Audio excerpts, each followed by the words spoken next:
thoughts from the Patriots' 19-14 win against the Buccaneers on Thursday Night Football. 1.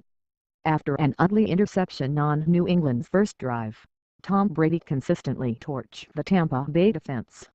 Brady threw high of an open Chris Hogan and was picked off by Bucs safety Justin Evans less than 2 minutes into the game, which snapped his streak of 264 consecutive pass attempts without a pick, the second longest streak of his career.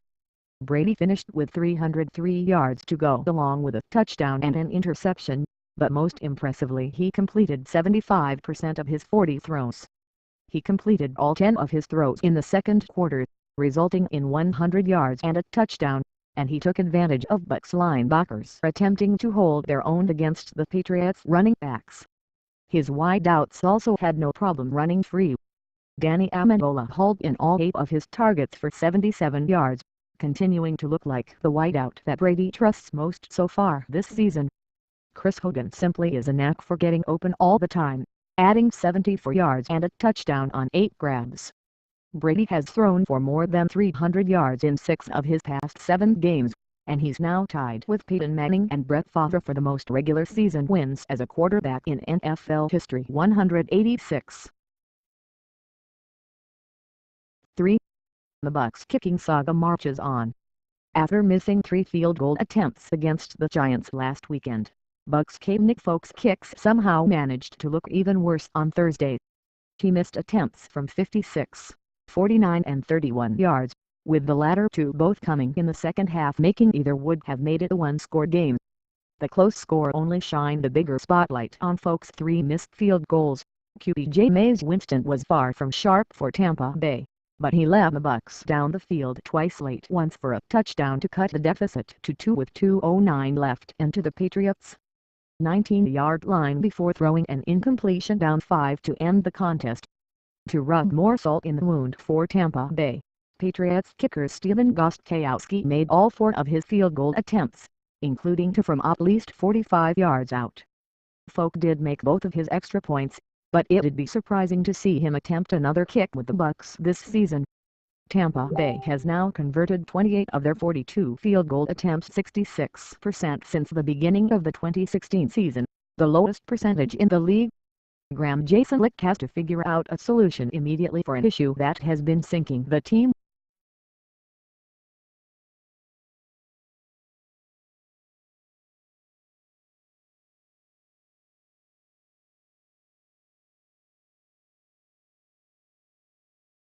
Given how this season has started, a win is all that matters, no matter the means or the aesthetics. 2.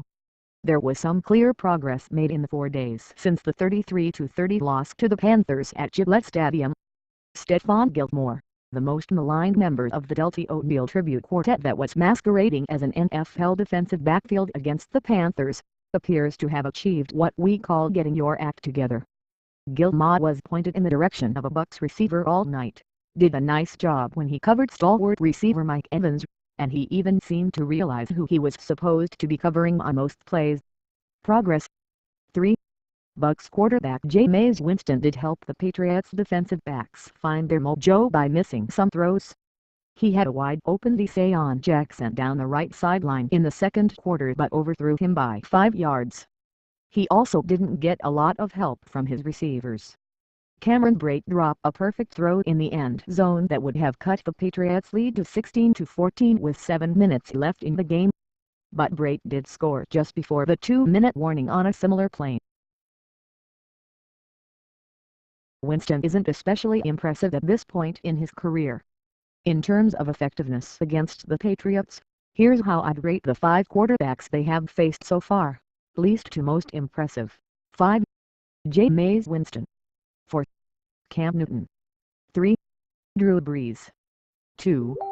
Deshaun Watson. 1. Alex Smith. 5. The Bucs might have won this had their kicker not been the reincarnation of Scott Mississippi. Nick Folk missed 3 field goals after missing 2 FGs and an extra point Sunday and will probably be ex-Bucs kicker Nick Folk by Friday afternoon. Where have you gone, Donald Bite? It's as wonder the Bucs didn't pull CBS kicking expert Jay Feely off the sideline to give it a shot. 6. Meanwhile, Stephen Gostkowski hasn't missed a field goal attempt all season. He was 4 for Thursday night, including a 48-yard dart with 1 minute 10 seconds left to put the Patriots up 19-14. The Bucs would probably give up a couple of first-round draft picks for him if Belichick asked Friday morning. 7.